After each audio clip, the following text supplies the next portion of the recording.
seen a lot of change, been through a lot of pain.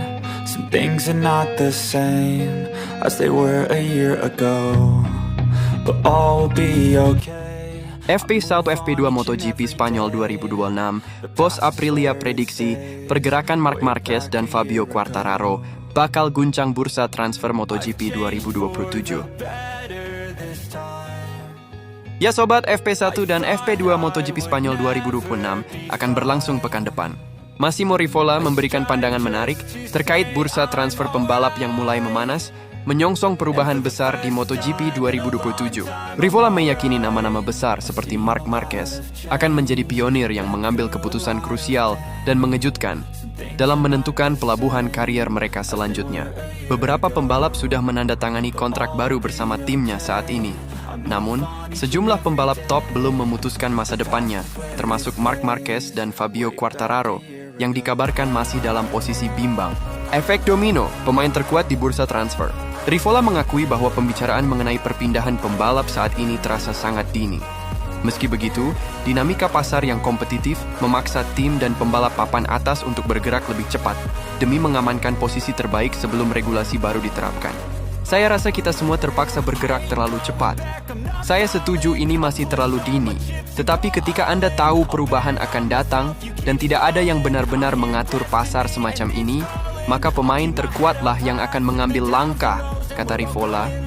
Berbagai pembalap Marc Marquez, Fabio Quartararo, dan pembalap top lainnya adalah yang pertama kali mengambil langkah, dan kemudian yang lainnya akan mengikuti, tambahnya. Stabilitas internal Aprilia. Di pihak Aprilia Racing, stabilitas mulai terlihat setelah Marco Bezzecchi setuju memperpanjang kontrak hingga 2027. Namun, situasi berbeda dialami rekan setimnya, Jorge Martin, yang merupakan juara dunia MotoGP 2024, namun hingga kini belum menentukan sikap terkait masa depannya. Mungkin kami adalah yang pertama mengumumkan perpanjangan kontrak Marco Bezzecchi. Karena tahun lalu sebuah cerita dimulai yang dari sudut pandang tertentu juga melampaui ekspektasi. Kami sangat ingin menyelesaikannya dan kami berhasil, sambung Rivola. Saat ini, Aprilia Racing memang sedang berada dalam tren positif yang luar biasa. Bezzecchi berhasil memenangkan 3 seri beruntun, sementara Martin membuntuti dengan raihan runner-up dalam 2 seri balapan terakhir secara berturut-turut. Bezzecchi kini kokoh memuncaki klasemen dengan koleksi 81 poin, hanya unggul tipis 4 angka dari Martin. Posisi mereka ditempel ketat oleh Pedro Acosta yang menduduki peringkat ketiga dengan raihan 60 poin.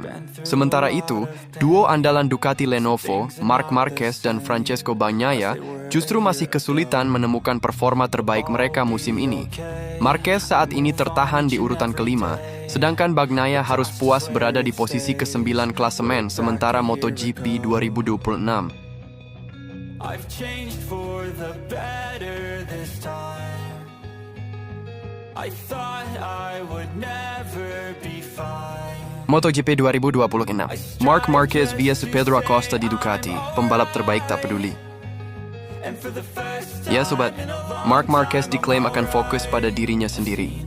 Terlepas dari siapa rekan setimnya di Ducati pada tahun 2022, jika pepatah mengatakan, hanya seorang juara yang bisa mengenal juara lainnya, maka Marc Marquez tidak akan peduli siapa rekan setimnya di MotoGP 2027. Itulah pendapat Mick Doohan, juara dunia 5 race 5 kali. Ketika ditanya tentang kepindahan Pedro Acosta yang akan datang ke tim pabrikan Ducati sebagai rekan setim baru Marc Marquez, belum ada pengumuman resmi dan saya tidak bisa mengomentari rumor. Tetapi saya dapat mengatakan bahwa sebagai seorang pembalap baik di era saya maupun era Marc Marquez, Marc fokus pada dirinya sendiri, kata Doohan kepada Marca.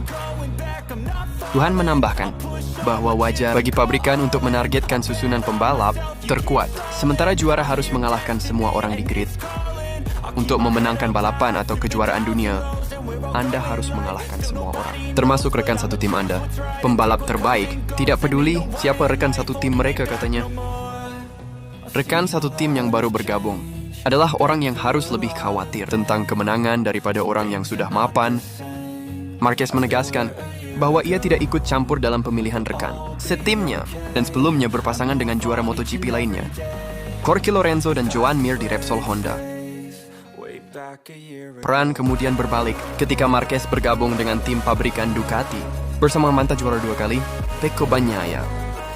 Namun seperti Lorenzo dan Mir, Bagnaia belum mampu mengancam Marquez dengan motor yang sama.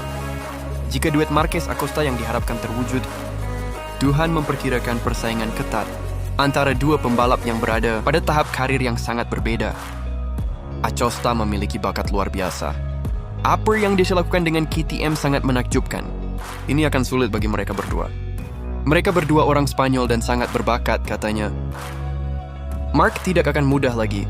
Dan Anda memiliki pembalap muda yang sedang mengumpulkan pengalaman, yang sangat cepat dan ingin mengalahkan pembalap senior, yaitu Mark. Demikian pula, Mark tidak ingin dikalahkan oleh pembalap muda. Tetapi jika Acosta menjadi pembalap Ducati, itu tidak akan menjadi masalah. Jika BCC mengendarai motor itu, hasilnya akan sama. Tuhan menegaskan kembali.